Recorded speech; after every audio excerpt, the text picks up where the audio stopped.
So I have learned the way Dr. Pinaki Nag is doing, and I have learned the way Dr. Pradeep Mahanto, who is another prolific teacher, who is doing the Rexis in intumescent cataract in a different way, and I normally combine them. So today my talk is phacoemulsification on compromised Rexis. Now, complete Rexis is a prerequisite for good phacoemulsification. In fact, now with premium IOL use increasing, perfectly sized Rexis and perfectly positioned Rexis is very important. Now the incidence of Rexis runout is reported from 0.8% to 5.5%, and Moorfield Eye Hospital study, which was published I think in 2015, reported about 1.55% of Rexis runout. Now, in experienced surgeon hand is mostly in intumescent cataract where the Rexis run out, but also when the surgeon is rushing or lack of concentration can also lead to run out of Rexis, and pseudo exfoliation and pediatric cataract are also causes of Rexis run out. Now, we know prevention is better than cure. I know that Dr. Nag has already illustrated very well how to do a Rexis, but I will also show my way of doing the Rexis, where the staining of capsule, as he has mentioned, is very important, then flattening of the capsule with cohesive OVD, and then decompressing the central internuclear pressure by needle aspiration as shown by Dr. Nag, and then I do a small central CCC because there are loculi of fluid in periphery, so I don't try to do a big CCC in the beginning. So after aspiration, I do a central small CCC, then I break the internuclear fluid pocket which is tapped in the periphery by gentle wash and also by tapping over the capsule, and then I extend the CCC, make a larger CCC by giving a tangential cut with a venous scissor, and then extending the Rexis. So is involved two processes. One is the central puncturing and decompressing the central portion, then decompressing the peripheral pockets, and then enlarging the Rexis. So in this way, I prevent Rexis run out in most of my cases. In fact, in all my cases, if I'm vigilant. Now, you have to vigilant and stop when the Rexis is running out. If you look at this video, you can see the Rexis has run out there. So you have to stop immediately. I was a bit casual possibly, but I realized it has run out. So increase the magnification and putting more OVD. Ideally, the OVD should be put where the Rexis is running out. This is an old video. Then you have to evert the flap back onto the lens so that you can see where the Rexis has run out. So you evert that flap and then a quick gentle pull towards the center, and you might be able to retrieve the Rexis. So you have to be vigilant. Now here I'm doing a Rexis. I have done the central perforation, but I thought of taking the instrument out, and my Rexis got stuck, the capsule got stuck and is being pulled out. But quickly I thought that the pupil iris margin might have restricted the complete run out. So I tried to put the Rexis back in the flap which went out, and again tried the maneuver of pulling it down to the center. And in this case also I managed to pull it back.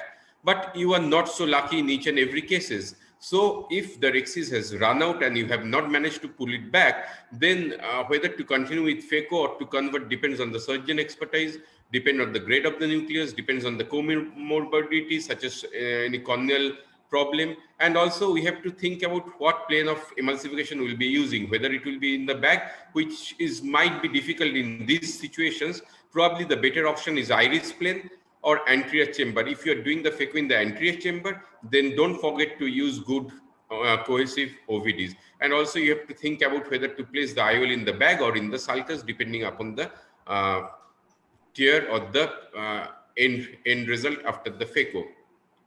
Now here, the principles are quite same. You have to do minimal hydrodissection and minimal nucleus rotation.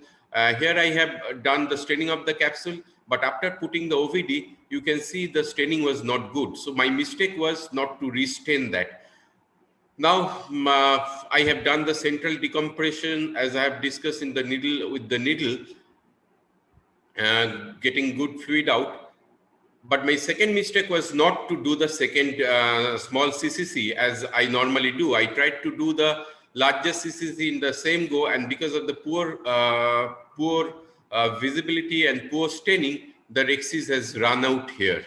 It has gone to the periphery. So the option is, if you want to continue with the thing, what you need to do, you need to get rid of this capsule, get good access to the nucleus. So there are two ways. One is cutting the thing off with venous or nicking with the needle. In this case, I decided to cut the hanging extra bit with the help of the venous scissor, and I'm doing the phaco. So you have to be very gentle, not too much of rotation, don't rush, and try to do the movement away. Here the tear extension is, I am moving my nucleus on this side when I'm cracking. And once I have got a good crack, I am removing the nucleus very slowly in the anterior iris plane, not in the back, so that I'm not putting that much of pressure on the iris. And the other thing you have to keep an eye on is on the flap, whether the flap movement is on, whether the flap is everted.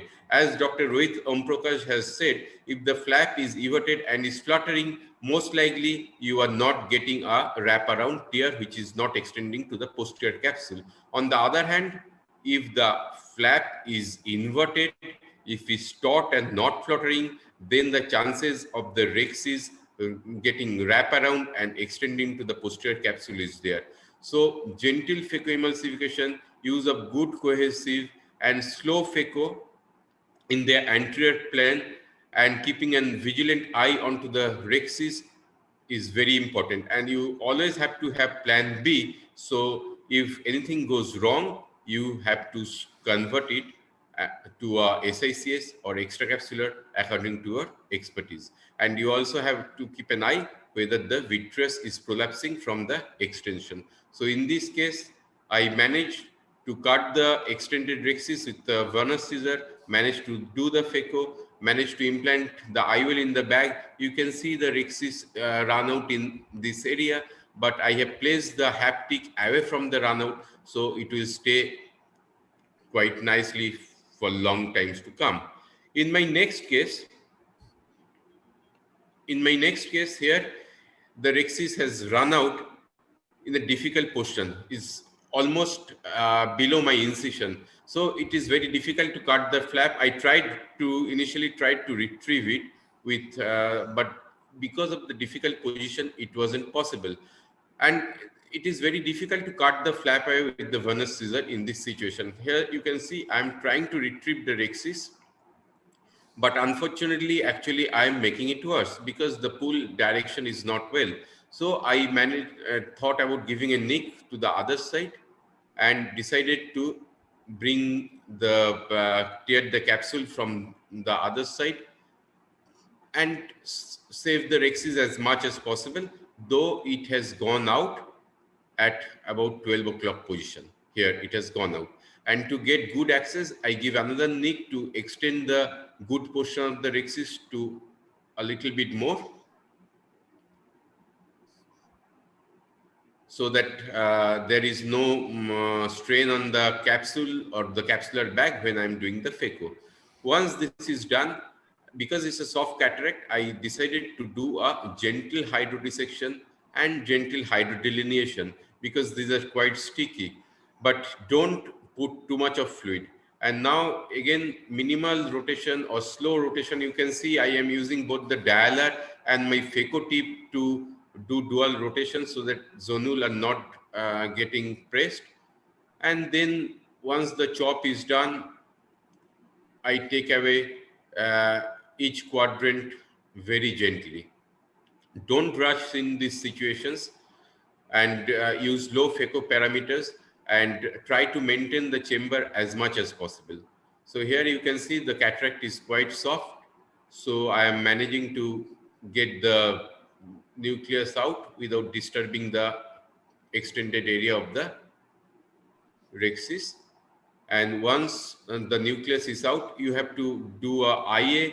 Again, at this position, you can see I'll be keeping my phaco tip there to maintain the stability. I'm injecting the OVD with my phaco tip here. Don't pull out the phaco tip and disbalance the anterior chamber. For the IA, you have to again be careful not pulling the flap. And again, keep an eye on the flap, whether it is everted or inverted, whether it's fluttering or not. And same principle applies. Put the lens with the haptic away from the torn area. Now, I'll skip this. Probably my time is running out, so I'll keep this slide and I'll go on to the last slide here. This is an old video where I got an Argentine flag. I didn't used to practice the method which I do now. Again, in this situation, if you are happy to continue with your phaco, you have to have good access to the nucleus. So I gave a nick with the venous scissor and did a hemirexis in the lower half, and then I am giving a nick with the needle, 26G bend needle, giving a nick onto the superior half of the rexis and trying to get a hemirexis on the superior half so that I can get access to the nucleus. But always remember to have plan B. Don't let your ego win. If you feel the rexis is getting wraparound tear, then stop and convert it to SICS or phaco. Here I decided to do little bit of anterior chamber phaco with the use of good cohesive OVD and managed to complete my phaco and then managed to implant the lens. So that's what I wanted to present. I think my time is up. Otherwise, I can go back and present.